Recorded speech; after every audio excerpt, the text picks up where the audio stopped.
ஆண்டவராகிய இயேசு கிறிஸ்து நாமத்திலே மீண்டும் நாம் இந்த நாளில் கூடியவர தேவன் செய்த மாபெரும் கிருபைகளுக்காக நாம் அவருக்கு நன்றி சொல்லுவோம். இயேசு கிறிஸ்துடைய வாழ்விலிருந்து நாம் சில உண்மைகளை கற்றுக்கொள்ள இருக்கின்றோம். இன்றைய தினத்தில் நாம் கற்றுக்கொள்ள இருக்கின்றதான அதிகாரம் யோவான் எழுதின சுவிசேஷம் 7ஆம் அதிகாரம். யோவான் எழுதின சுவிசேஷம் 7ஆம் அதிகாரத்திலே நாம் முதல் 10 வசனங்களை ஏற்கனவே பார்த்திருக்கின்றோம். அதாவது இயேசு கிறிஸ்துடைய சகோதரர்கள் அவரை நோக்கி புகழ்பெற விரும்புகிற எவனும் அல்லது காரியங்களை செய்கிற எவனும் அதை கிராமத்திலே ஒரு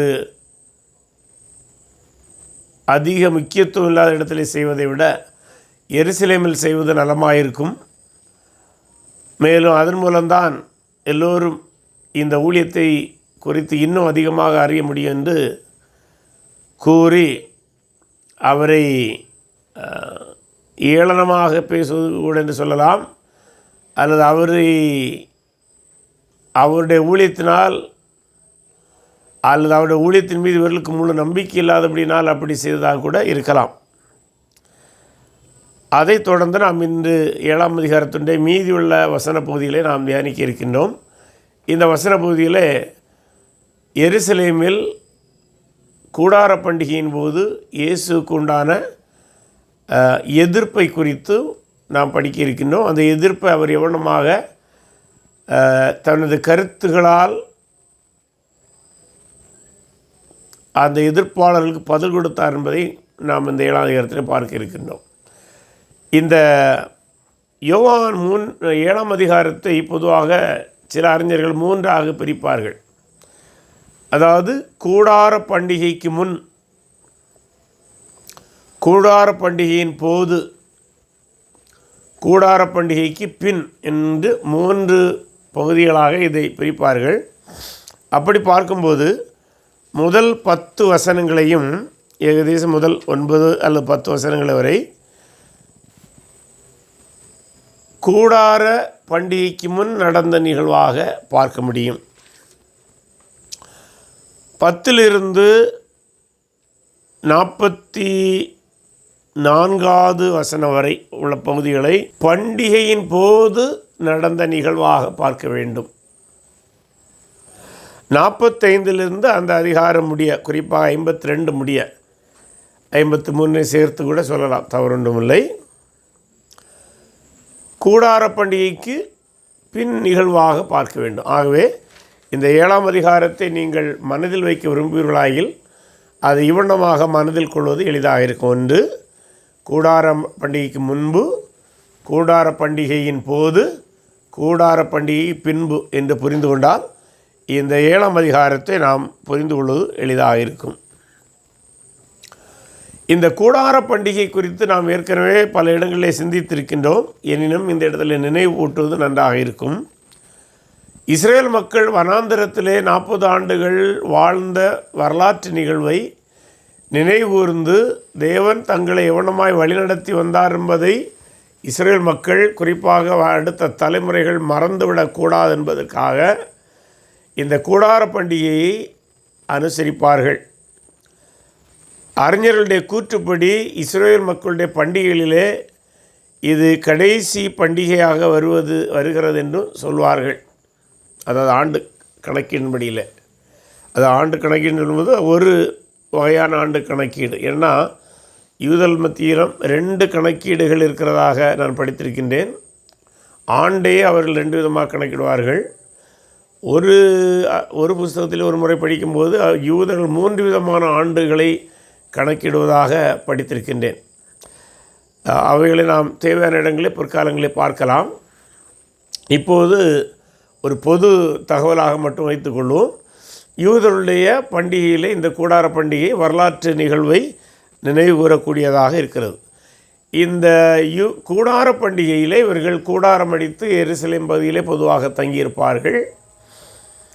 அந்த நாட்களிலே எருசலேம் ஆலயத்திலே பலவிதமான நிகழ்வுகள் நடைபெறும். அதிலே குறிப்பாக ஆண்கள் பல வேளை குடும்பமாக கூட கலந்து கொள்வார்கள்.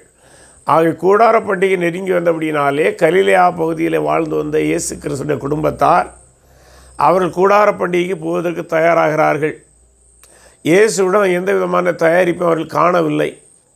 ஆகவே இயேசுடைய சகோதரர் சொல்கிறார்கள், நீர் கூடார பண்டிகைக்கு போகவில்லையா? பிரபலமாக இருக்க விரும்புகிற எவனும் அந்தரங்கத்திலிருந்து செய்ய மாட்டான் என்று ஒரு பக்கத்தில் கூடார பண்டிகைக்கு போவதற்கு சொன்ன போல தோன்றினாலும் இன்னொரு பக்கத்தில் அவரின் மீதுள்ள அவிசுவாச குறைவு இவை அனைத்தையும் அவர்கள் தங்களுடைய வார்த்தையின் மூலமாய் காட்டுகிறார்கள். ஆகவே அவர் இப்போது வரவில்லை என்று சொல்கிறார். இப்போது வரவில்லை அல்லது என்னுடைய வேலை இன்னும் வரவில்லை என்று சொல்கிறார். அதாவது சில வேளை அவர் வரவில்லை என்று சொல்வதை அவருடைய சிலுவையில் அடைக்கிற நிகழ்வோடு ஒப்பிட்டு வளர்க்கிறவர்கள் உண்டு.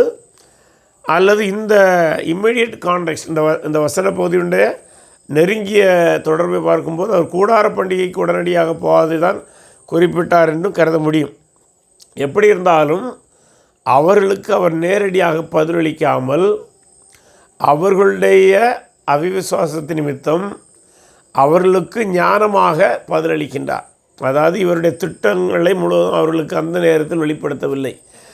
ஒருவேளை இப்படி கூட நமக்கு கேள்வி விடலாம், அது அப்படி வெளிப்படுத்தாமல் இருந்தது தவறா என்றால் தவறல்ல. ஏனென்றால் யார் யாரிடம் எது பேச வேண்டும் என்பதை ஆண்டவராகிய இயேசு தெளிவாக அறிந்திருந்தார். மனிதனுடைய இருதயத்தில் உள்ளதை அவர் தெளிவாக அறிந்திருந்தபடினால் அதற்கு அவர் இடம் கொடுக்கவில்லை. மேலும் எருசலேம் அவருக்கு எதிர்ப்பு கூடும் என்பது அவருக்கு தெரியும். ஆகவே அவர் ரகசியமாக போக திட்டமிட்டிருந்தபடினால் அந்த இரகசிய செயலை தன்னுடைய சகோதரத்திலும் அந்த இடத்தில் வெளிப்படுத்தவில்லை. ஏனென்றால் அவர்களுக்கு ஏற்கனவே அவர் மீது அவிசுவாசம் இருக்கிறது. இந்த சூழலில் அவருடைய முழு திட்டங்களையும் அவரோடு செல்ல வேண்டிய தேவையில்லை. அது பிதாவாகிய தேவனுக்கும் இயேசு கிறிஸ்துவுக்கு மட்டுமே தெரிந்திருந்தால் போதும் என்று அவர் கருதியிருக்க வேண்டும். தன்னுடைய சீடர்கள் கூட இந்த இடத்துல அதை அறிந்திருந்தார்களா என்பது கேள்விக்குறி. அடுத்ததாக 10ஆம் வசனத்தில் நாம் படிக்கும்போது அவருடைய சகோதரர் போன பின்பு அவர் வெளியரங்கமாய் போகாமல் அந்தரங்கமாய் பண்டிகைக்கு போனார். ஏன்னா அவர் எதிர்ப்பு இருந்தபடினாலே அது அவர் துணிச்சலாகத்தான் போகின்றார். அதே நேரம் தேவனுடைய திட்டம் நிறைவேறுவதற்கு முன்பாக சில நிகழ்வுகள் நடந்துவிடக்கூடாது என்பதை அறிந்திருந்து அதை தவிர்ப்பதற்காக அவர் இரகசியமாய் அல்ல அந்தரங்கமாய் போனார் என்று கருதலாம். பண்டிகையிலே யூதர்கள் அவரை தேடுகிறார்கள். இந்த இடத்துல யூதர்கள் என்று சொல்லும்போது பொதுவாக யோவானுடைய சுவிசேஷத்தில் பல இடங்களிலே அவர் யூதர்கள் என்று சொல்லும்போது யூத தலைவர்களை அவர் குறிப்பிட்டதாக வரும். இது காரணம் என்னவென்றால் அவருடைய இந்த சுவிசேஷத்தை அவர் உலகமெங்கும் உள்ள மக்களுக்கு எழுதினார். ஆகவே யூத தலைவர்களை யூதர்கள் என்று குறிப்பிட்டு எழுதியிருக்க வேண்டும். ஆனால் இந்த இடத்தில் இந்த வசன பகுதியிலே பொதுவான யூதர்கள் அவரை தேடினார்கள் தான் கருதுவதற்கு வாய்ப்பு இருக்கிறது. இந்த இடத்தில் இந்த குறிப்பிட்ட வசனத்தில் மட்டும். அது மட்டுமல்ல, 12ஆம் வசனத்திலே ஜனங்களுக்குள்ளே அவரை குறித்து முறுமுறுப்பு உண்டாயிற்று. சிலர் அவர் நல்லவர் என்றார்கள், வேறு சிலர் அப்படியல்ல, அவன் ஜனங்களை வஞ்சிக்கிறவன் என்று சொல்லி கொண்டார்கள்.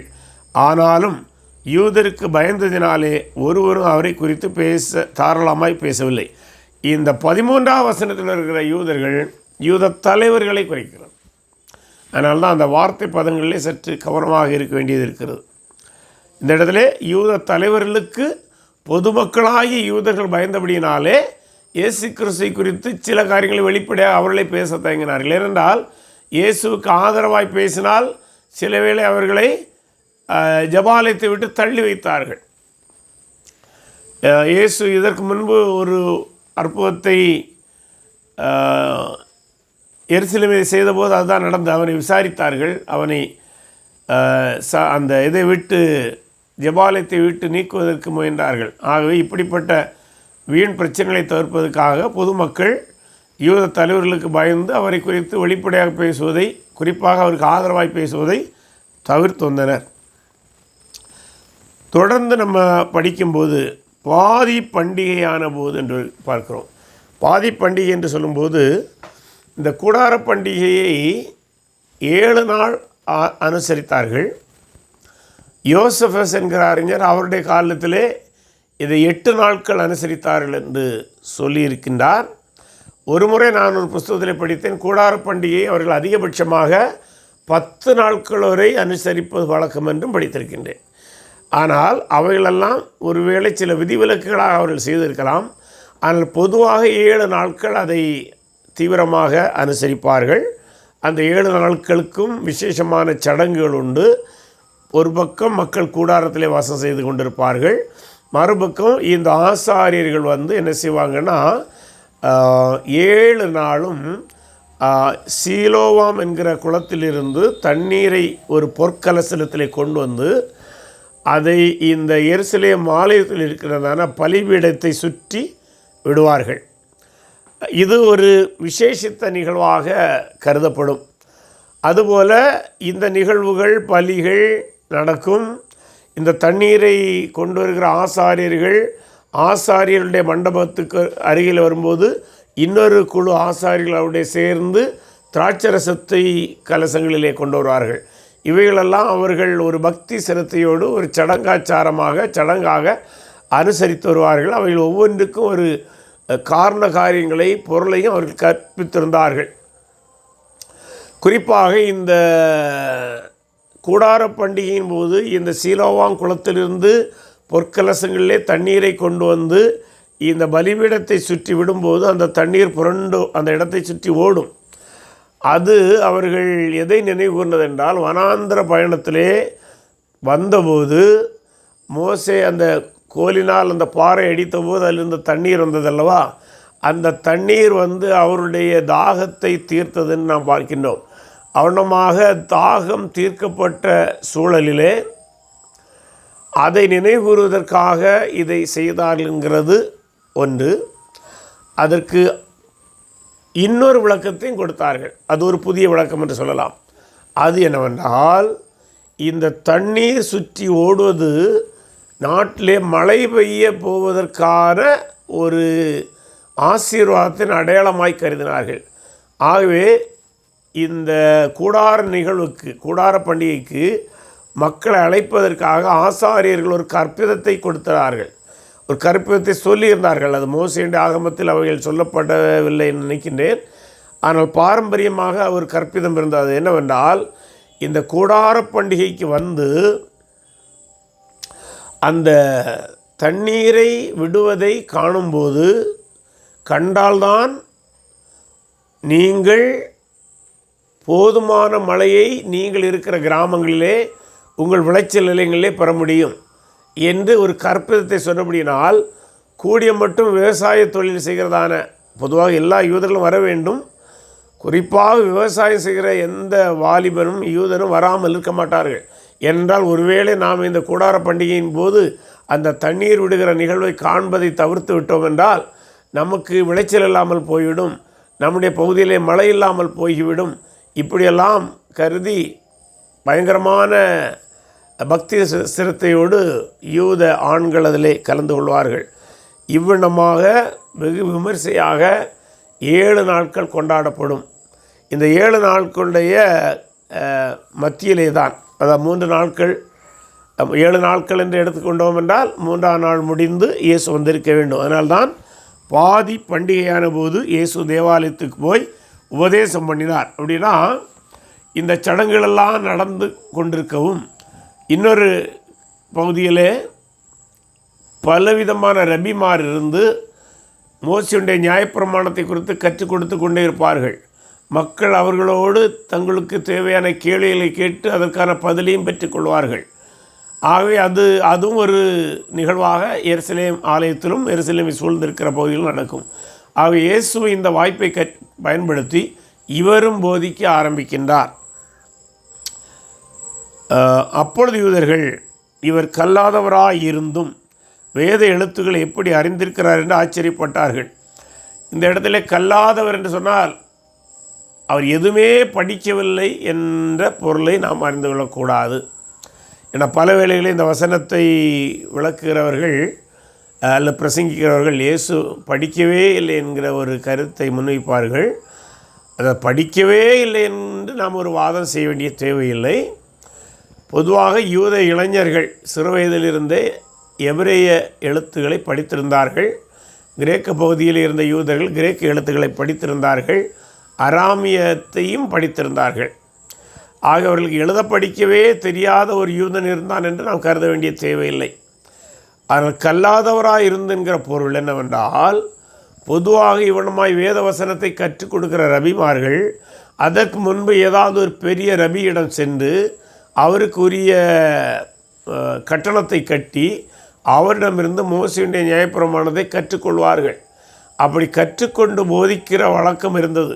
ஆனால் இயேசு அப்படி எந்த ரவிமாரிடமிருந்து கற்றுக்கொண்ட பாரம்பரியம் இல்லாததை அவர்கள் அறிந்தபடினால்தான் என்ன சொல்கிறாங்கன்னா, இவர் கல்லாதவராக இருந்தும் என்று சொல்கிறார்கள். ஆகவே பள்ளிக்கே போகாதவர், எழுத்தையே தெரியாதவர் இயேசு என்று நாம் தவறாக புரிய வேண்டாம். ரபிமாரிடமிருந்து மோசேயுடைய நியாயப்பிரமாணத்தை கற்கவில்லை என்பதுதான் அதனுடைய பொருள். இயேசு அவர்களுக்கு பிரதித்திரமாக 16 வசனம், என் உபதேசம் என்னுடையதாயிராமல் என்னை அனுப்பினதாக இருக்கிறது.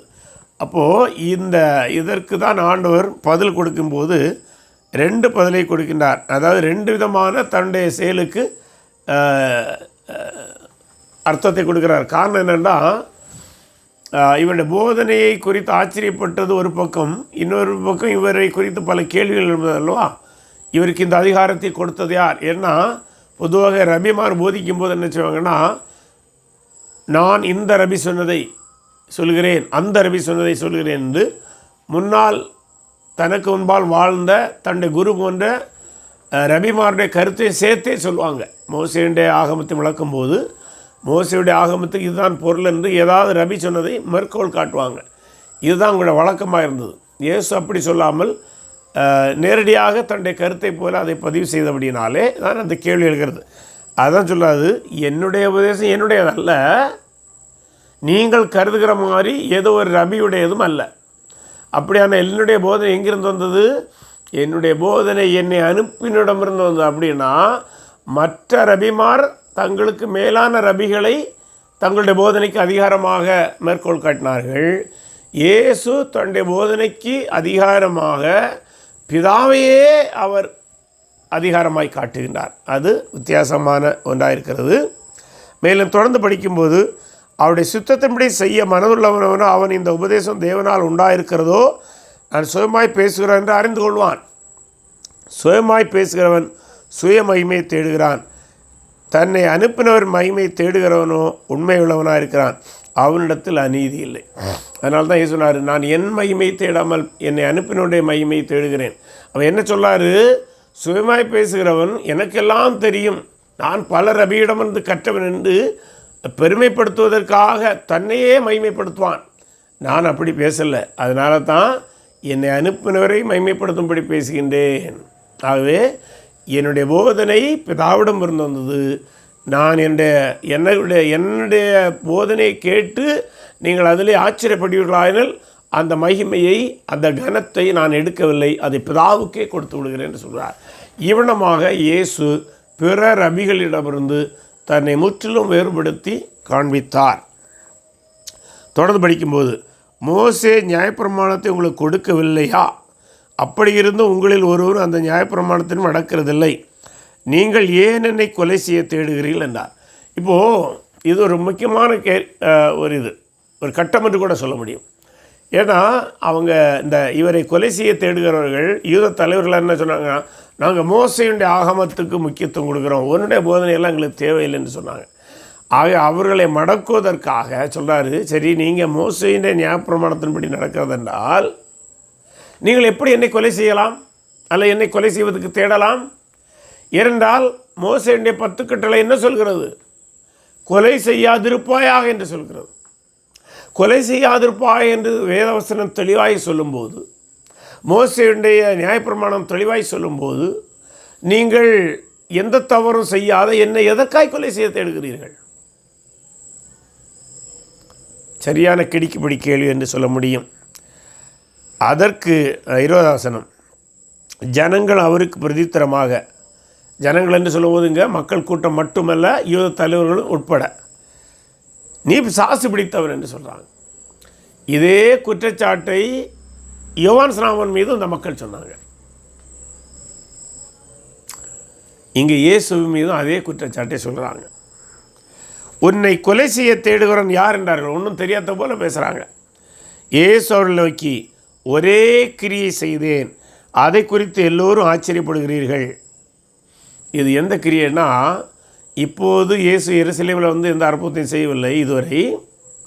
இதற்கு முன்பு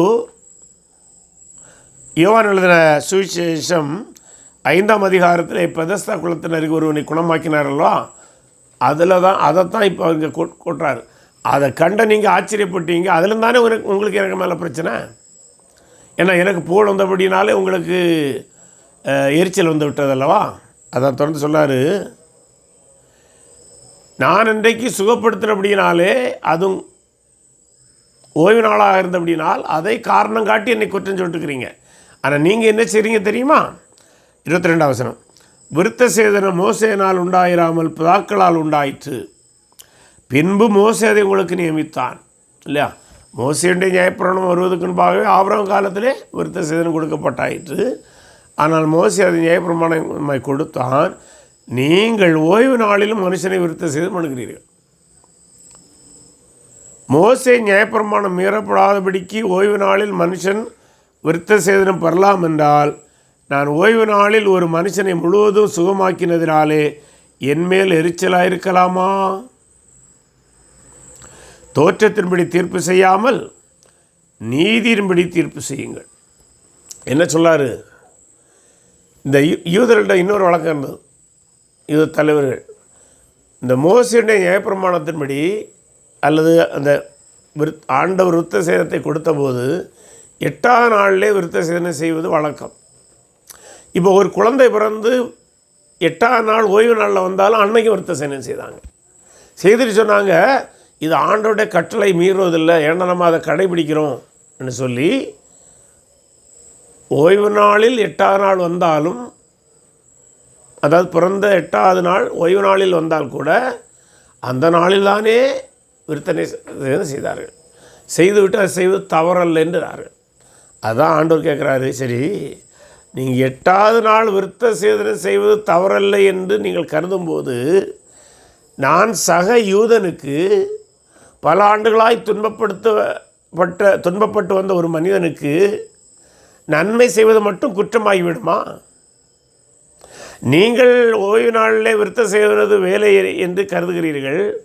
நான் ஒரு சக யூதனுக்கு நன்மை செய்வது மட்டும் உங்களுக்கு தீங்காக தெரிகிறதா என்று கேட்குறார். சொல்கிறாரு, அதனால்தான் தோற்றத்தின்படி தீர்ப்பு செய்யாங்க. அப்படின்னா அது மேலோட்டமாக எதையும் தப்பு சரின்னு பேச வேண்டாம், நீதியின்படி தீர்ப்பு செய்யுங்கள். அதாவது இந்த நீதியின்படி தீர்ப்பு செய்யுங்கள் என்று சொல்லும்போது அதை சில அறிஞர்கள் எவ்வளோ விளக்குறார்கள்னால், மனம் திரும்புங்க, நீதியின்படி தேவநீதியை பெறும்படி நீங்கள் மனம் திரும்புங்க, அதுதான் நல்லது, அதுதான் சரியான தீர்ப்பாக இருக்கும். மற்றபடி நியாயப்பிரமாணத்தை கடைபிடிப்பதனால் நீங்கள் நீதியை பெற முடியாது. நீங்கள் நீதியின்படி செய்ய வேண்டும், தேவநீதியை பெற வேண்டும், மனம் திரும்ப வேண்டும். அப்போதுதான் நீங்கள் நீதியின்படியான தீர்ப்பை செய்ய முடியும் என்று அது தன்னுடைய வார்த்தை திறமையால் அப்படி பேசுகின்றார். அடுத்ததாக நாம் தொடர்ந்து படிக்கும்போது இவனமாக அந்த உரையாடல் போய்கொண்டே இருக்கும்போது 25ஆம் வசனத்திலே, அப்போது எருசலேம் நகரத்தாரில் சிலர், அப்படின்னா எருசலேமை பூர்வீகமாய் கொண்ட மக்கள். நம்ம ஏற்கனவே பார்த்தோம், இது கூடார பண்டிகையில் நடக்கிறது. கூடார பண்டிகையிலே பல இடங்களிலிருந்து வந்து மக்கள், தேசமெங்கும் வந்து மக்கள் வருவாங்க. ஆனால் இதில் எருசலேம் நகரத்தார்னு சொல்லும்போது எருசலேமை பூர்வீகமாய் கொண்டவர்கள். ஏன்னா இயேசு ஊழியம் இதுவரை பிற இடங்களிலே நடந்து வந்தது. ஆயினும் ஓரிரு தருணங்களிலே இயேசு வந்து எருசலேமே ஊழியம் செய்திருந்தது உண்டு. ஆகவே மற்றவர்களை விட எருசலேம் நகரத்தாருக்கு இயேசுவை குறித்த பரிச்சயம் குறைவு. ஆனாலும் அவர்களுக்கு தெரியும். தெரிந்ததன் அடிப்படையில் அவங்க என்ன பேசுகிறாங்க என்றால், அப்பொழுது எருசலேம் நகரத்தாரில் சிலர் இவனை அல்லவா கொலை செய்ய தேடுகிறார்கள். ஏன்னா இவருக்கு போதனையில் எந்த தப்பும் தெரியல, மிக அருமையாக போதிக்கிறாரு, மிக அருமையாக வாதம் செய்கிறாரு. இவருடைய வாதத்துக்கு யாருமே பதில் கொடுக்க முடியலை. இப்படிப்பட்ட ஒரு சிறந்த போதகரை, சிறந்த வாதத்திறமை உள்ளவரை, சிறந்த பேச்சாற்றல் உள்ளவரை எதற்கு கொலை செய்ய வேண்டும்? அவங்களே புரியலை. ஏன்னா யூத தலைவர்லாம் இந்த மனுஷன் வேறு அநியாயம் ஒன்றும் செய்யலையே, இவரை எதுக்கு கொலை செய்ய தேடுறாங்க? அப்படி இயல்பாக பேசுகிறார்கள். இதோ இவன் தாராளமாய் பேசுகிறானே அப்படின்னா, ஃப்ரீயாக பேசுகிறானே அப்படின்னா, சுற்றுவட்டாரத்தில் நின்று பேசுகிறானே, ஆலய வளாகத்தில் பேசுகிறானே, அதுதான் தாராளமாய். ஒருவனும் இவனுக்கு ஒன்று சொல்லுகிறது இல்லையே. யாரும் இவருக்கு பதில் கொடுக்க முடியும்? ஒன்று சொல்லுகிறதில்லை என்றால், ஒரு பக்கத்தில் தடுக்கவில்லை, மறைமுகமாக சதித்திட்டம் தீட்டி கொண்டிருந்தாலும் நேரடியாக அவருடைய போதனைக்கு இன்னும் தடை செய்யவில்லை. மேலும் சொல்கிறாங்க, மெய்யா இவன் கிறிஸ்து தான் என்று அதிகாரம் நிச்சயமாய் அறிந்திருக்கிறார்களோ அவங்களுக்கு. அப்போ இயேசு தடை செய்யாதது ஒருவேளை இவர் கிறிஸ்து என்று அவர்கள் அறிந்து கொண்டார்களோ? பாருங்கள், அந்த நகரத்தாருக்கு, அந்த எருசலேம் பட்டணத்தாருக்கு இப்படியெல்லாம் கேள்விகள் எழும்புகின்றன. அடுத்து அவங்க சொல்கிறாங்க, இவன் இன்ன இடத்திலிருந்து வந்தவன் என்று நாம் அறிந்திருக்கிறோம். அதாச்சு அறிந்திருக்கிறோம். கிறிஸ்து வரும்போதோ அவர் இன்ன இடத்திலிருந்து வருகிறவன் என்று ஒருவன் அறிய மாட்டானே என்றார்கள். அதாவது இது ஒரு பழைய ஏற்பாட்டில் ஓரிரு வசனங்களை சில ரபிமார் தவறாக புரிந்ததினால் இந்த கேள்வி வந்தது என்று சொல்கிறார்கள். அது என்னவென்றால், கிறிஸ்துவை குறித்து பழைய ஏற்பாட்டில் உள்ள பல தீர்க்கதரிசிகளிலே ஒரு வார்த்தை உணமாய் வரும், அவருடைய வம்சத்தை யாரால் சொல்ல முடியும்? இது போன்ற ஒரு சில வசனங்கள் இருக்கின்றன. இவ்விதமான வசனங்களை எடுத்து வைத்து கொண்டு சில ரபிமார்கள் அல்லது சில யூதர்கள் இவ்விதமான ஒரு கருத்தை வைத்திருந்தார்கள். அது என்னவென்றால், மேசியா வரும்போது அவர் எங்கேருந்து வராருன்னு தெரியாது, திடீர்னு வந்துடுவார். என்ன சொல்ல போனால், திடீர்னு குதித்து வந்த போல் வந்துடுவார், திடீர்னு மறைவிலிருந்து வந்த போல் வந்துடுவார். அப்படியெல்லாம் விளக்கம் கொடுத்துருந்தார்கள். அதன் அடிப்படையில் தான் இந்த கேள்வி கேட்குறாங்க. கிறிஸ்து வரும்போது அவர் எங்கேருந்து வருவார்னு தெரியாத, இவர் எங்கேருந்து வந்தார்னு தெரியுமே, இவர் கலிலேயில் தானே வந்தார், அது கூட இவர் பெத்லகேமில் பிறந்த கூட உங்களுக்கு ஒழுங்காக தெரியாது. இவனமாக கிறிஸ்துவையும் தவறாக புரிந்திருந்தார்கள், வசனங்களையும் தவறாக புரிந்திருந்தார்கள். அதுதான் அந்த காலத்தில் இருந்த யூதர்களுடைய நிலைமையாக இருந்தது. இன்றைக்கு கூட அநேக கிறிஸ்தவர்கள் இதே நிலையெல்லாம் இருக்கிறாங்க. பைபிளையும் படிப்பாங்க, வாசிப்பாங்க. ஆனால் அது சொல்ல வருகிற உண்மையான பொருளை அறியாமல் தங்களுக்கு தோன்றியபடி வசனங்கள் விளக்குவார்கள். அது ஆபத்தானது. இங்கேயும் இந்த மக்களும் அதே நிலையில் தான் இருக்கின்றார்கள். 28ஆம் வசனம், அப்பொழுது இயேசு தேவாலயத்தில் உபதேசிக்கல் சப்தமிட்டு. இந்த கட்டத்தில் தான் இயேசு தேவாலயத்தில் பேசும்போது இப்போ சத்தத்தை உயர்த்தி, அப்படின்னா எந்த அளவுக்கு மக்கள் கேட்க முடியுமோ அந்த அளவுக்கு சத்தமிட்டு பேசுகின்றார். நீங்கள் என்னை அறிவீர்கள், நான் எங்கே இருந்து வந்தேன் என்றும் அறிவீர்கள். அப்படின்னா இது ஒரு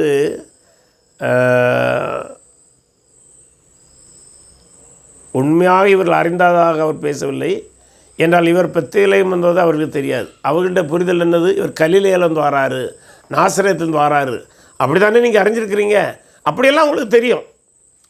இங்கேயும் இயேசு ரொம்ப டாக்டிக்காக பேசுகிறாருன்னு சொல்ல முடியும்.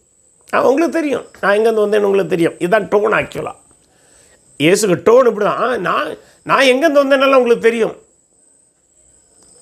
தெரியுமா? தெரியாது. அவங்களுக்கு தேவன் அனுப்பினார் என்பது அவங்களுக்கு தெரியுமா? தெரியாது. அவங்க ஏற்றுக்கொள்ளலை. இவர் பெத்லகேமில் பிறந்தது அவங்களுக்கு தெரியுமா? தெரியலை. அதனால தான் கிண்டலாக தான் பேசுகிறேன். ஆமாம், நான் எங்கேருந்து வந்தேன்னு உங்களுக்கு தெரியும். பேசிட்டு சொல்கிறாரு,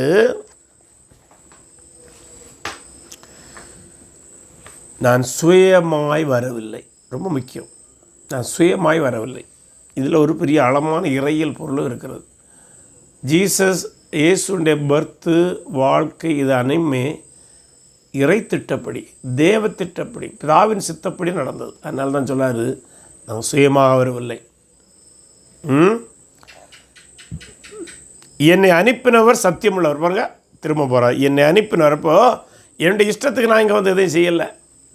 என்னை அனுப்பி இருக்கிறார் ஒருவர், அவர் சித்தப்படி செய்கின்றேன், அவர் சத்தியமுள்ளவர், அவரை நீங்கள் அறியாதிருக்கிறீர்கள். அதான் முக்கியம். நான் வந்ததை அறிஞ்சேன்னு பேசுகிறீங்களே, ஆனால் நீங்கள் அவரை அறியலை. என்னையும் சரி அறியலை, அது வேற. அவரே அறியலை.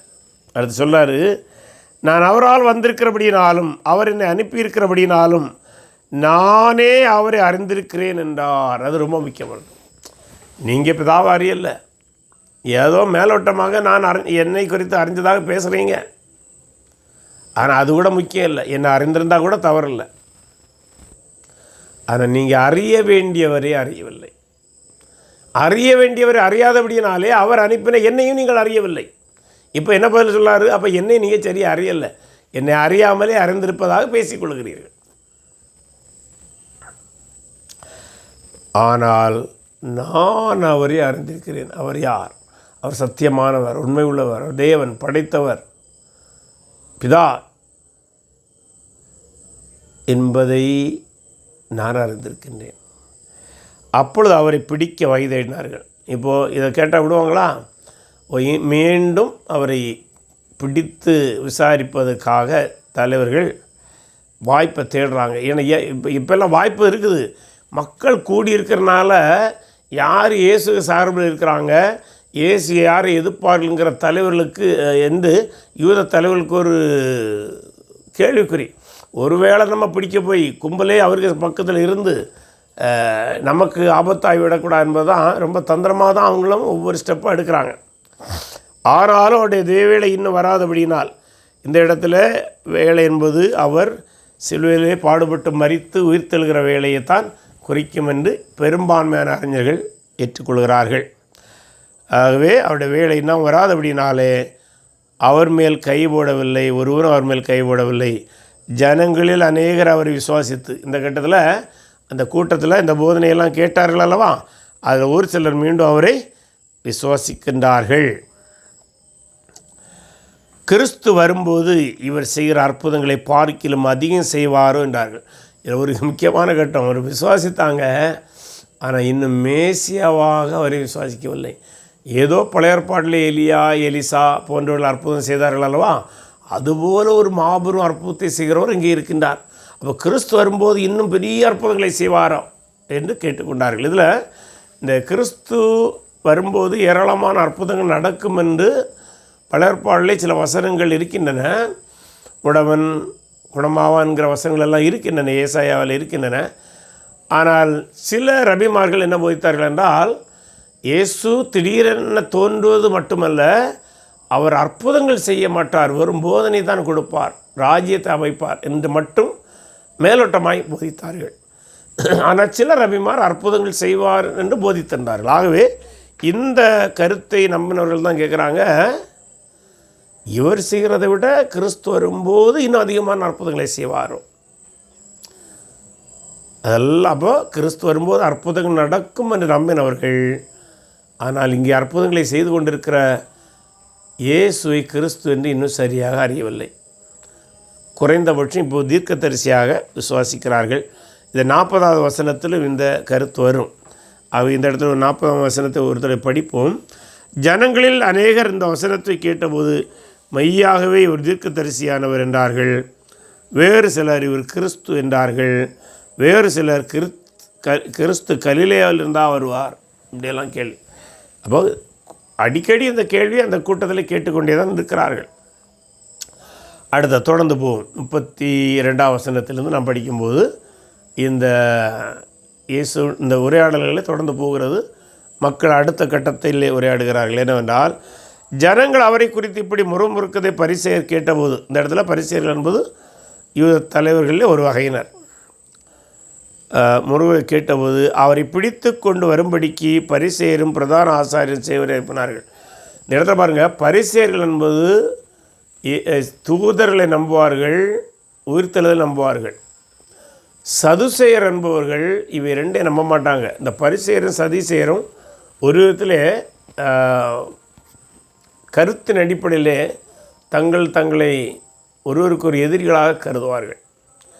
ஆனால் இயேசுவை கைது செய்கிறதுக்காக ரெண்டு பேரும் ஒன்று செய்கிறாங்க. எப்படி செய்கிறாங்க?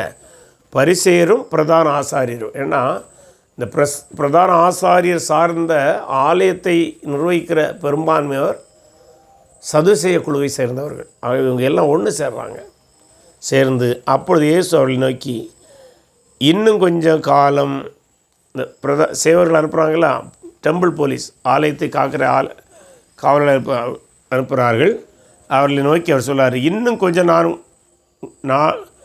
காலம் நான் உங்களுடனே இருந்து பின்பு என்னை அனுப்பிடத்துக்கு போகிறேன். நீங்கள் என்னை தேடுவீர்கள், ஆனாலும் என்னை காண மாட்டீர்கள். நான் இருக்கும் இடத்திற்கு நீங்கள் வரவும் கூடாது என்றார். அப்பொழுது யூதர்கள், இவரே நாம் காணாதபடிக்கு அவர் எங்கே போவார்? கிரேக்கருக்குள்ளே சிறிடத்திற்கு போய் கிரேக்கருக்கு உபதேசம் பண்ணுவாரோ? நீங்கள் என்னை தேடுவீர்கள், ஆனாலும் என்னை காண மாட்டீர்கள் என்றும், நான் இருக்கும் இடத்திற்கு நீங்கள் வரக்கூடாதென்றும் இவர் சொன்ன வார்த்தையின் கருத்து என்னவென்று தங்களுக்குள்ளே சொல்லிக் கொண்டார்கள். என்னை காண மாட்டீர்கள் என்று அவர் சொல்கிறது தன்னுடைய மரணம், பாடு, மரணம், உயிர்த்தெழுதல், அதன் பின்னும் பரமேறி சென்று 2ஆம் வருகையை அவர் மனதில் வைத்து பேசியிருக்கலாம். ஆனால் இதையெல்லாம் புரியாதவர்கள், இந்த சிதறி இருக்கிற யூதர்கள் எருசலேமை மட்டுமல்ல, அல்லது கலிலேயா போன்ற பகுதியில் மட்டுமல்ல, ரோம பேரரசுடைய பல இடங்களிலே சிதறியிருந்தார்கள். ஆப்பிரிக்காவுடைய வடபகுதி, ரோம், இப்படி பல இடங்களிலே, ஆசியா மைனர் என்கிற பல இடங்களிலே சிதறியிருந்தார்கள். அவர்கள் பெரும்பாலும் கிரேக்க மொழி பேசுவார்கள். ஆனால் இவங்க நினச்சாங்க, ஒருவேளை அங்கே தப்பி ஓடிடுவாரோ, அப்படி தான் இவங்க தவறாக புரிகிறார்கள். ஆனால் இயேசு அதை அந்த பொருளில் சொல்லவில்லை. தொடர்ந்து படிப்போம். பண்டிகையின் கடைசி நாளாகிய பிரதான நாளிலே இயேசு நின்று சப்தமிட்டு, ஒரு தாகமாக இருந்தால் என்னிடத்தில் வந்து பானம் பண்ண கடவுள். இதுதான் முக்கியம். நம்ம ஏற்கனவே பார்த்துருந்தோம், கூடார பண்டிகையில் 7 நாளும் சீலோவிலிருந்து தண்ணீர் கொண்டு வந்து பலிபீடத்தை சுற்றி விடுவார்கள் என்று. அதை மக்கள் காண ஆர்வமாக இருப்பார்கள். அதை பார்ப்பதனால் தங்களுக்கு ஆசீர்வாதம் வருகிறது என்று கருதினார்கள். மழை கிடைக்கும் என்று கருதினார்கள். சில அறிஞர்கள் இந்த தண்ணீர் விடுதலை பழைய ஏற்பாட்டிலே மோசே தண்ணீர் கல்மலை அடித்தபோது தண்ணீர் வந்த நிகழ்வோடு ஒப்பிட்டு, அது அவர்களுடைய மக்களுக்கு தாகத்தை தீர்த்த போல இங்கே தண்ணீர் பெய்து, மழை பெய்து, தேசத்திலே தாகம் தீர்க்கப்படும் என்று விளக்குவார்கள். அதை ஆவிக்குரிய ரீதியிலே அல்லது அதை ராஜாவுடைய மகிமையின் காரியங்களோடு ஒப்பிடும்போது, அது ராஜ்யத்தோடு ஒப்பிடும்போது, மேசியாவுடைய ஆட்சியோடு ஒப்பிடும்போது, அல்லது ஆவிக்குரிய தெய்வீக நிலையில் அதை ஒப்பிடும்போது என்ன சொல்லுவாங்கன்னா, இந்த பலிபீடத்தை சுற்றி தண்ணீர் ஓடுவது போல பரிசுத்த ஆவியானவருடைய நிறைவையும் நீங்கள் காண முடியும் என்கிற ஒரு ஒப்பீடையும் சிலர் சொல்லுவாங்க. இப்படி பலவிதமான பொருட்கள் நிறைந்ததான் இந்த தண்ணீரை பலிபீடத்தில் விடுவது. இந்த பிரதான நாளாகிய 7ஆவது நாள் என்ன செய்வாங்கன்னா, 7 முறை தண்ணீர் கொண்டு வந்து விடுவாங்களாம், அல்லது 7 கலசங்களிலே கொண்டு வந்து விடுவார்கள். அதுதான் அந்த நாளில் மட்டும்தான் 7 முறை என்று சொல்லப்படுகிறது. அந்த பிரதான நாளில் இயேசு என்ன கூப்பிட்றாரு? ஒருவன் தாகமாக இருந்தால் இடத்துல வந்து பானம் பண்ண கடவன். அது ரொம்ப முக்கியமான வார்த்தை. ஏன்னா இந்த தண்ணீரை கண்டு, அதில் இன்னும் சொல்ல போனால் சிலர் என்ன சொல்லுவாங்கன்னா, அந்த தண்ணீர் புரண்டு ஓடும்போது சிலர் சின்ன கலசங்களில் இந்த தண்ணீரை எடுத்து தங்கள் வீடுகளுக்கு கொண்டு போவாங்களாம். அதை வச்சுருந்தா ரொம்ப ஆசீர்வாதம், தீர்த்தம் போல். அந்த தண்ணியை கலெக்ட் பண்ணி வீட்டுக்கு கொண்டு போய் அதை வீட்டில் வச்சுருந்தா அந்த ஆண்டு முழுவதும் செழிப்பாக இருக்கும் என்று. இதெல்லாம் எதற்கு? தங்கள் ஆத்ம திருப்திக்காக அவர்கள் செய்தார்கள். ஆனால் திருப்தி அடைவார்களா? இல்லை. அதனால் இயேசு சொல்கிறாரு, ஒருவன் தாகமாக இருந்தால், எது செழிப்பான வளமான வாழ்வு தேவனுடைய ஆசீர்வாதத்தினால் உங்களுக்கு கிடைக்கும், மழை கிடைக்கும் என்கிற வளமான வாழ்வை எதிர்பார்த்தாலும், அல்லது நித்தியமாகிய ராஜ்யமாகிய பரிசுத்தாவினுடைய நிறைவு நிறைந்த ஆட்சியை நீங்கள் எதிர்பார்த்தாலும், எப்படித்தான் இந்த சடங்கை நீங்கள் செய்தாலும் ஒன்றை புரிந்து கொள்ளுங்கள், அது உங்களை இதுவரை தாகம் தீர்க்கவில்லை. இந்த சடங்காச்சாரங்கள் உங்களுக்கு தாகத்தை தீர்க்கவில்லை. ஆகவே தாகமாக இருந்தால் என்னிடத்தில் வாருங்கள், என்னிடம் கற்றுக்கொள்ளுங்கள், என்னை நம்புங்கள். ஏன்னா இவர் தான் ராஜ்யத்தை தருகிறார். ராஜ்யத்தில் தான் செழிப்பு இருக்கும். மேசியாவுடைய ஆட்சியில் தான் செழிப்பு இருக்கும். மேசியாவுடைய ஆட்சியில் குறைவு இருக்காது. பசி, பஞ்சம் அனைத்தும் குறைக்கப்படும், இல்லாமல் செய்யப்படும். நீங்கள் மழை இல்லை என்று இந்த தண்ணீரை கொண்டு போனால் மழை இருக்கும்னு எல்லாம் கருதுகிறீர்களே, அப்படியல்ல. அது என்னுடைய ஆட்சியில் தான் அது சாத்தியமாக இருக்கும். உங்களுக்கு ஆத்ம திருப்தி வேண்டும் என்று கருதுகிறீர்களே, அது என்னுடைய ஆட்சியினால், என்னால் தான் கொடுக்க முடியும். அதான் சொல்லாரு, ஒருவன் தாகமாக இருந்தால் என்னிடத்தில் வந்து பானம் பண்ண கடவன். இந்த தண்ணீர்னால் உங்களுக்கு தாகம் தீர்க்கப்படாது, என்னிடம் வர வேண்டும். வேத வாக்கியம் சொல்லுகிறவர்கள் இடத்தில் விசுவாசமாக இருக்கிறவனோ அவன் உள்ளத்திலிருந்து ஜீவ தண்ணீருள்ள நதிகள் ஓடும். நீங்கள் அதே போல் எதிர்பார்த்திருக்கிறதான ஆன்மீக நிம்மதியான அந்த பரிசுத்த ஆவியாருடைய அனுக்கிரகமும் என்னால் தான் கிடைக்கும், அதாவது என்னுடைய ஆட்சியில் தான் கிடைக்கும். ரொம்ப முக்கியம். இன்றைக்கு நிறைய பேருக்கு இந்த வசனங்களில் ரொம்ப தெளிவில்லாமல் கிறிஸ்துவம் போய்கொண்டிருக்கிறது. ஆனால் நாம் அப்படி போகக்கூடாது. இயேசுவால் தான் அதை கொடுக்க முடியும். இயேசுடைய ஆட்சியில் தான் அது பரிபூர்ணமாய் கிடைக்கும். பரிசுத்த ஆவியானவர் முழுவதுமாக ஒருவனை திருப்திப்படுத்துவதன் மூலம் தான் கிடைக்கும். அது திரளாக எப்போ இருக்கும்? சபையிலே அதற்கு முன்னடையாளத்தை கொடுத்திருக்கின்றார். பெந்தேகோஸ்து நாள் தொடங்கி அதற்கான முன்னடையாளத்தை கொடுத்தார். அதனுடைய பரிபூர்ணம் மேசியாவுடைய ஆட்சியிலே இருக்கும். பரிசுத்த ஆவியார் நம்முடைய உள்ளத்தில் வந்து தங்கி வேதவசனத்தை கற்றுத்தருவதனால், உணர்த்துவதால் நமக்கு தாகம் தீர்க்கப்படும். இறைவனோடு, இயேசுவோடு நிலையான ஒரு உறவை நாம் பேண முடியும். தம்மை விசுவாசிக்கிறவர்கள் அடைய போகிற ஆவியை குறித்து இப்படி சொன்னார். இயேசு இன்னும் மைமைப்படாதிருந்தபடியினால் பரிசுத்த ஆவியை இன்னும் அருளப்படவில்லை. இயேசு எப்போது மைமைப்படுவார்? மரித்து உயிர் தெழுந்தபோது அவர் மகிமை அடைவார். ஆனால் அவருடைய முழு மகிமையும் எப்போது காணப்படும்? அவர் ராஜாவாக வந்து ராஜ்யத்தை அமைக்கும்போது. அப்போதுதான் பரிசுத்தாவினுடைய பரிபூர்ண நிறைவை மனிதன் மட்டுமல்ல, சபை மட்டுமல்ல, விசுவாசிகள் மட்டுமல்ல, முழு உலகும் பரிசுத்தாவினுடைய நிறைவை கண்டுகொள்ளும். ஆகவே மெசியாவுடைய ஆட்சியிலே ஆன்மீக ரீதியாகவும் ஆத்தும ரீதியாகவும் மனிதர்கள் திருப்தி அடைந்திருப்பார்கள். உலக வாழ்விலும் அவர்கள் திருப்தி அடைந்திருப்பார்கள். ஆகவே அது மகிமைப்படும் போது தான் அது கொடுக்கப்படும்.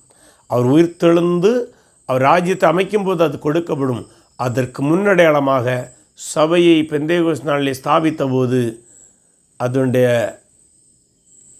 ஒரு நிகழ்வை அச்சாரமாக காட்டினார். அதான் என்ன சொல்லுவாங்க, தமிழ் ஒரு பழமொழி உண்டல்லோ, யானை வரும் பின்னே மணி ஓசை வரும் முன்னே. அதுபோல் ராஜ்யம் வரும் பின்னே அதற்கு முன்பாக சபை வந்து அதை முன்னறிவிக்கும் என்பதுதான் நாம் புரிந்து கொள்ள வேண்டியது. ஸோ இவ்விடமாக அவர் போதிக்கின்றார். 40 வசனம். ஜனங்களில் அநேகர் இந்த வசனத்தை கேட்டபோது மெய்யாக இவர் தீர்க்கதரிசியானவர் என்றார்கள். வேறு சில இவர் கிறிஸ்து என்றார்கள். வேறு சில கிறிஸ்து கலிலேயா இருந்தால் வருவார். என்ன அவங்களுக்கு தெரியும், கிறிஸ்து பெத்லகேமிலிருந்து வருவார். ஆனால் மொத்தத்தில் இவங்களுக்கு இயேசுடைய பூர்வீகம், அவர் பரலோகத்திலிருந்து வந்தவர் ஒரு கோணத்திலே, அவர் பெத்லகேமிலே பிறந்தவர் ஒரு கோணத்திலே, அவர் நாசரேத்திலிருந்து, அதாவது கலிலேயா பிராந்தியத்தில் வந்தவர். 3 உண்மைதான். ஆனால் முழு உண்மையே தெரியாமல் தங்களுக்கு தோன்றியபடி பேசிக்கொண்டிருந்தார்கள். இப்படி தான் இந்த யூதர்களும் இயேசு பரலோகத்தில் வந்த பூர்வீகத்தையும் அறியவில்லை, பெத்லகேமில் பிறந்த பூமிக்குரிய பூர்வீகத்தையும் அறியவில்லை.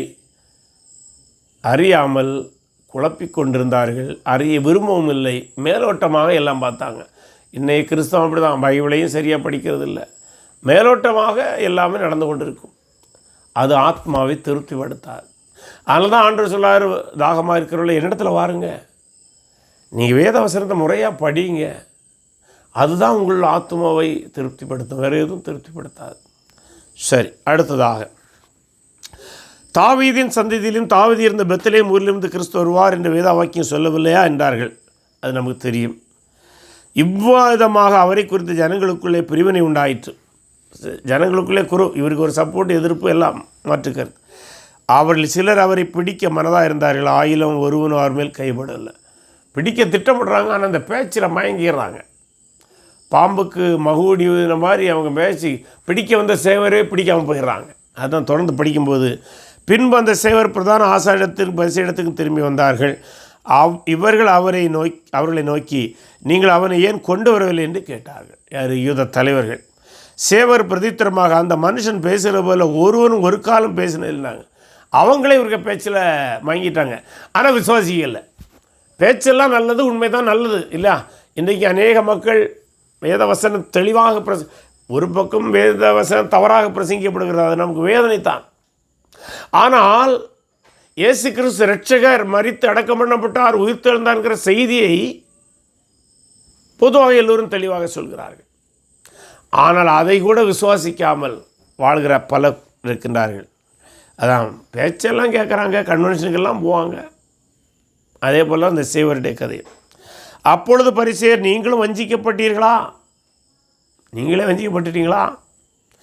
அதிகாரிகளாவது பரிசேயர்களாவது யாதொருவர் அவனை விசுவாசித்தது உண்டா? உங்களுக்கு தெரியண்டாமா? நாங்கள் யாரும் விசுவாசிக்கலையே. இந்த இடத்துல ஒன்று பாருங்கள், இயேசுக்கு மேலே அவங்களுக்கு இப்போ எந்த நியாயமான குற்றச்சாட்டும் இல்லை, வீண் பொறாமை தான். அவருக்கு புகழ் வருகிறத, எங்களுக்கு அந்த புகழ் வரவில்லை, தான் ப்ராப்ளம். வேதத்தை அறியாதவர்களாகி இந்த ஜனங்கள் சபிக்கப்பட்டுள்ளார்கள். அப்போ சேவகர்களையும் மக்களையும் தான் சபிக்கப்பட்டுன்னு சொல்கிறாங்க. ஆனால் உண்மையிலே இப்போ யார் சபிக்கப்பட்டுக்கிறாங்க?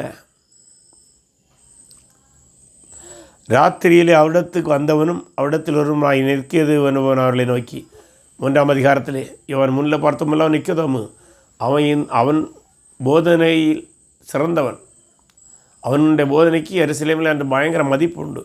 அப்படி இருந்தும் அவன் சொல்கிறான், இப்படியெல்லாம் நீங்கள் செய்வது சரியா? விசாரிக்காமல் ஒருத்தனை குற்றவாளி என்று சொல்லலாமா?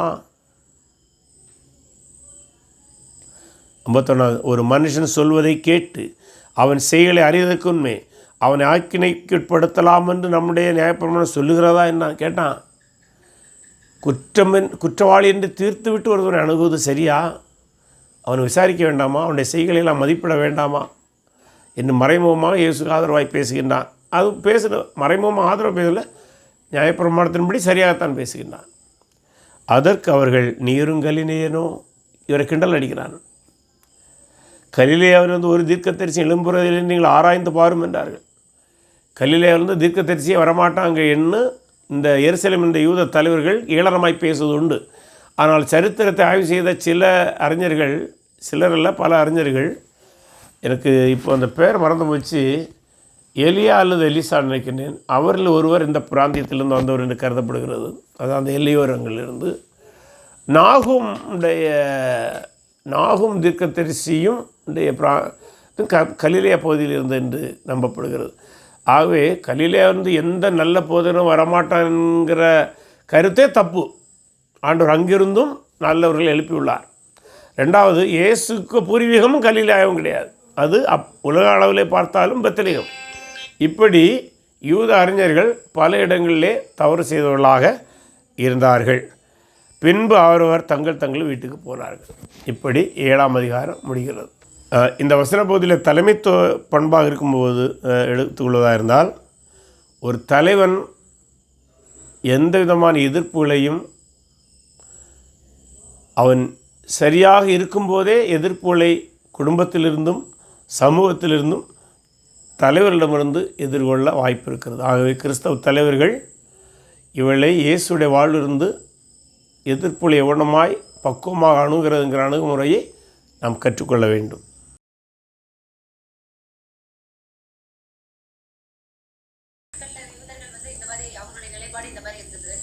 இப்போ இருக்கிற யூதர்கள் எந்த ஸ்டேட்ல இருக்கிறாங்க, ஸ்பிரிச்சுவலா எந்த அது மேசியா இன்னும் அங்கீகரிக்கல. அவங்க ஆயிரம் அரசு ராஜ்யம் வரும்னு சொல்லி முன்னாடி எந்த யூதர்கள் இந்த அதிகாரத்துல பார்க்கணும்ல, அவங்க காத்துருந்தாங்க. அதுக்காக அவங்க அதாவது அந்த ராஜ்யத்துக்காக காத்திருந்தாங்க. ஆனா இப்ப இருக்கிற யூதர்கள் அதை குறித்து சிந்திக்கிறாங்களா? அதாவது இதில் நீங்கள் கேள்வி கேட்டபோது 1000 வருடம் என்று சொன்னீர்கள்.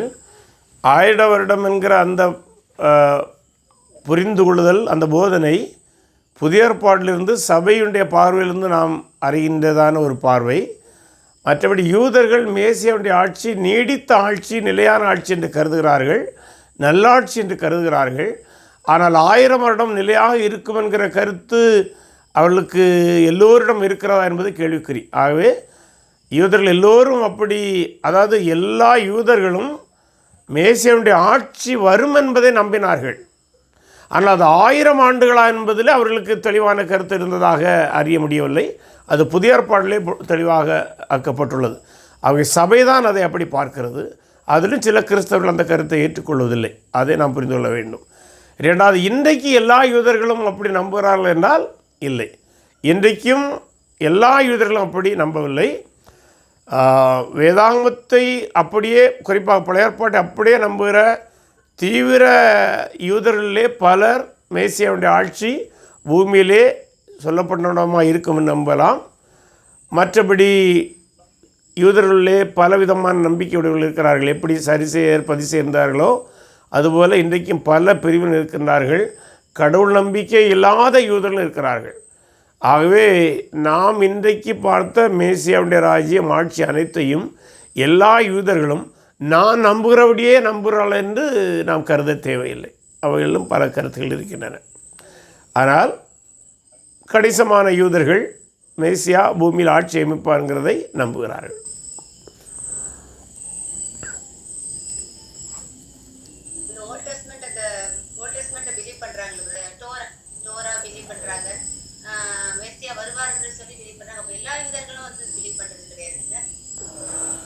இல்லை இல்லை, இந்த காலத்தில் எல்லா யூதர்களும் அப்படியே நம்பவில்லை. ஆமாம்,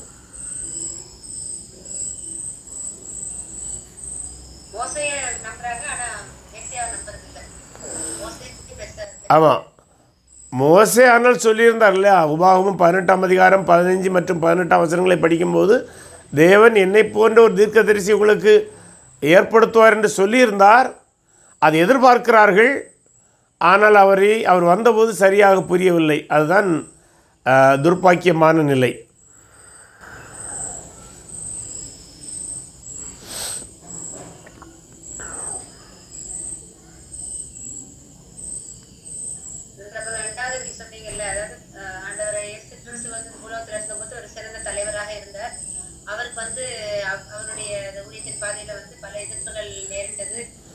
எல்லாவற்றையும் அது அவர் அந்த கரெக்டாக டேக்கிள் பண்ணார் அப்படின்னு சொல்லிட்டு இப்பொழுது கூட தலைவர்கள், அதாவது ஆண்டவர்கள் பொறுப்புகள் கொடுக்கும்போது பல விதமான ஸ்ட்ரகிள்ஸ் சேலஞ்சஸ்ல நம்ம ஃபேஸ் பண்ண வேண்டியது இருக்கு. பக்குவமாக பதில் சொல்லணும். ஆமாம், அது ஒரு தலைமைத்துவத்தில் அது ஒரு முக்கியமான ஒரு பணிதான். அதை வளர்த்து கொள்ள வேண்டும். ஆனால் அது அனுபவத்தின் அடிப்படையில் தான் கொஞ்சம் கொஞ்சமாக வரும். ஆனால் வேத வசனத்திலையும் கிறிஸ்தவ இறையிலும் நமக்கு தெளிவு இருக்குமானால் அவைகளை எதிர்கொள்வது சற்று எளிதாக இருக்கும்.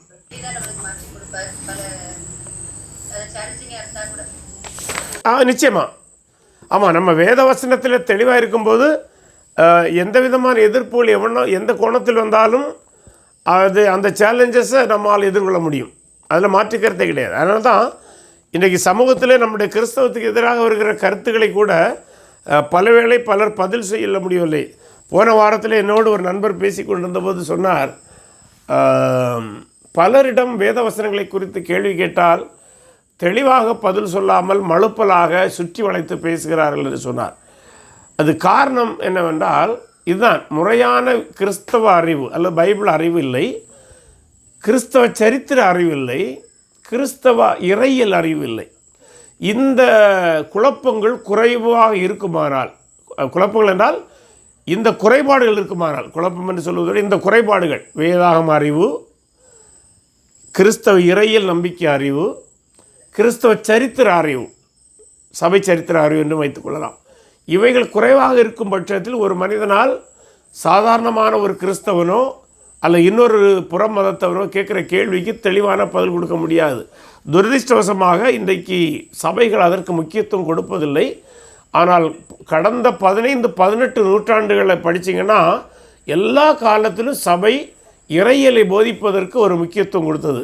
துரதிர்ஷ்டவசமாக இந்த நூற்றாண்டில் அல்லது கடந்த நூற்றாண்டில் பிற்பகுதியிலிருந்து கிறிஸ்தவம் கிறிஸ்து என்று சொல்வதற்கு முன்னுரிமை கொடுக்கிறார்கள். அது நல்லது தான், ஆனால் அது போதாது. கிறிஸ்தவ இறையியலை சபைகள் கற்றுக் கொடுக்க வேண்டும். கிறிஸ்தவ இறையியல் என்றால் பலர் என்ன சொல்லுவாங்க, கிறிஸ்தவ இறையியலை படிக்கக்கூடாதுன்னு சொல்லுவாங்க.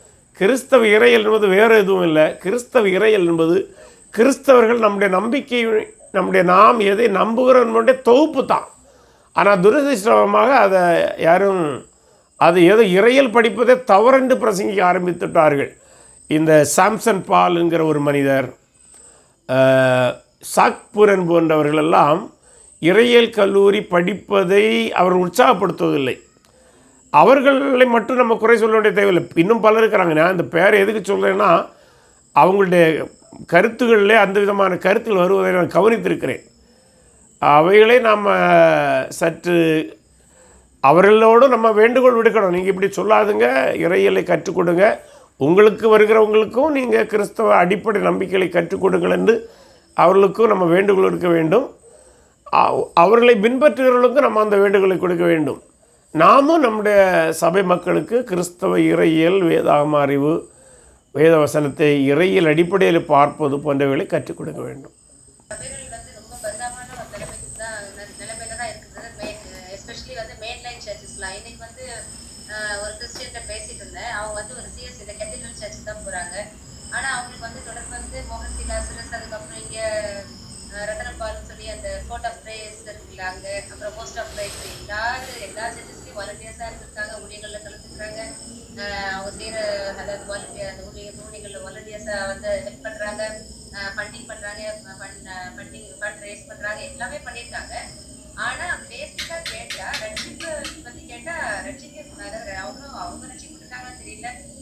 அந்த சபை மக்கள் எல்லாம் வந்து ரிச்சுவலிஸ்டிக் கிறிஸ்டியன்ஸா தான் சபைக்கு போயிட்டு வராங்க தவிர எல்லாருமா எல்லாத்துக்கும் பார்ட்டிசிபேட் பண்றாங்க. ஆனா ரட்சிப்பு இல்லாதது வந்து இன்னைக்கு தெரியுது பிரதர், அவங்களுடைய பேச்சுல தெரியுது. ஆமாம், அது இறையில் தெளிவில்லாதது மெயின்லைன் சர்ச்சில் மட்டுமல்ல, சுவாதீன சபைகளிலும் இன்றைக்கி அது குறைவாகத்தான் வருகிறது, குறைந்து கொண்டு வருகிறது. குறைவாக இருக்கிறது என்று சொல்லலாம், குறைந்து கொண்டு வருகிறது சொல்லலாம். அதுவும் நம்ம அதான் சொல்லல, மொத்த கிறிஸ்தவமே இன்றைக்கி ஒரு இறையியல் இல்லாத கிறிஸ்தவமாக மாறிவிட்டது. பக்தியுடையவர்களாக இருக்கிறார்கள், அவர்களை பாராட்ட வேண்டும், பைபிளை படிக்க வேண்டும் என்கிற அல்லது அறிய வேண்டுங்கிற ஆர்வம் இருக்கிறது. ஆனால் பவுலப்போஸ்தலர் சொன்னோம்னா, அதாவது கிறிஸ்தவர்களுக்கு இன்னைக்கு வைராக்கியம் இருக்கிறது. எந்த கிறிஸ்தவரும் பேர் கிறிஸ்தவராக இருந்து என்று சொன்னாலும் சரி, மெயின்லைன் சர்ச்சஸ் என்று சொன்னாலும் சரி, இண்டிபெண்டன்ட் சபைகள் என்று சொன்னாலும் சரி, எல்லோருக்கும் கிறிஸ்துவை குறித்து ஒரு வைராக்கியம் இருக்கிறது. ஆனால் பவுல் சொன்னவனமாக அது அறிவுக்கேற்ற வைராக்கியம் இல்லாமல் போய்விட்டது. ஆகவே வேதாகம இறையியல் அறிவு நமக்கு தேவை, அதுக்கு ஏற்ப வைராக்கியம் இருக்க வேண்டும். ஆனால் துரதிர்ஷ்டவசமாக கிறிஸ்தவர்களுக்கு பக்தியும் வைராக்கியம் இருக்கிறது, ஆனால் அறிவுக்கேற்ற வைராக்கியம் இல்லாமல் போகிறது துரதிர்ஷ்டமாக இருக்கிறது.